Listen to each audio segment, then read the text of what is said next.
A story of how life imitates Hollywood with disastrous results. It's a wildly popular movie about an out-of-control teen party full of boozing, drugs, and big-ticket destruction. The movie characters get away with just a hangover, but for real-life teens copying these parties this spring break, the consequences are far more serious.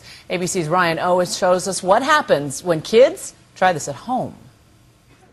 To the break of dawn, yo! If you're a teenager, Project X is a comedy. If you're a parent, it is the scariest of horror movies. Here's $40 and my car is off limits. The film, which opened 2 weeks ago, tells the story of three teenage dorks who throw an epic house party while mom and dad are out of town. Just big enough to be cool. It's supposed to make them popular. Instead, it makes a massive mess. And it turns out the house in the movie isn't the only one getting trashed. Project X. Last week, this Florida teen posted a YouTube invitation to his own Project X party. Something insane. A tour of a foreclosed home outside Miami that police say he vandalized. Police arrested the would-be host Monday morning, before his party happened. But no one told the nearly 2,000 people who showed up later that night. In Houston, the trend took a fatal turn. After a Project X party invitation went viral on Facebook and Twitter, almost 1,000 people showed up at this empty mansion. When police tried to break it up, one partygoer started shooting.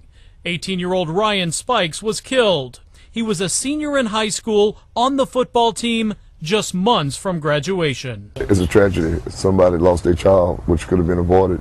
Also in the Houston area, look at what happened to this home 2 weeks ago. There was a wild party that got out of control. The interior of the home was just destroyed. Mark Stevens is a retired detective turned private investigator who was hired to find out who did it. We came back the very next night hoping and figuring that they would come back, and they did. You know, I asked them why, what was this all about, and they said Project X.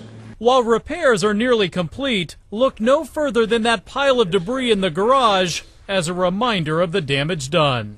That's an interior door that they ripped off the wall and just broke in half. 11 people have been charged with criminal trespassing and may face more serious charges. In Michigan, this dad got involved before the police had to. No party tonight. His son Mikey tweeted invitations to what he cleverly called a Project M party. Follow his Twitter account and it's clear the film inspired his would-be rager. On March 1st, he tweeted, "Bout to take this little cat nap, then see Project X later, I guess." Then March 2nd, most inspiring movie ever, best one in a while, #Game Changer. You can almost hear the gears turning. On March 7th, Mikey tweets, "Hey, does anyone have a good aux cord? If you could, please hit me up." 1 day later, anyone have a strobe light? And then the kicker. I don't think people really know how much it takes to do what I'm doing tomorrow. And just like that, Mikey's party became a top trend on Twitter. The high schooler got RSVPs from around the world. Kind of did it as like a joke, but I guess people took it as, oh, I'm trying to throw the next Project X. Well, Dad made him cancel and had the police camp out outside his house to deter potential partygoers.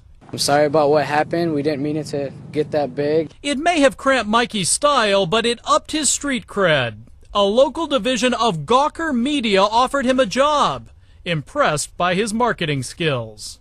All of this free publicity clearly isn't hurting the movie either. Project X has grossed more than $40 million at the box office. Not bad for a film produced on a shoestring budget by Todd Phillips, the man who directed the godfather of modern-day boys and booze movies, the Hangover franchise. And the now classic love letter to wild fraternity parties, Old School. We're good, streaky! Yeah! For its part, Warner Brothers, the studio distributing Project X, had this to say about the copycat parties. These incidents are deplorable. Warner Brothers does not condone and strongly discourages anyone from attempting to imitate conduct portrayed by actors during the filming of a motion picture. But that clearly hasn't stopped the parties. And parents, look out. Word is a sequel is already in the works. I'm Ryan Owens for Nightline in Dallas. Be afraid, be very afraid. Our thanks to Ryan. And just ahead, from George Clooney to the guy behind Kony 2012, why today was a bizarre day to remember. What happened?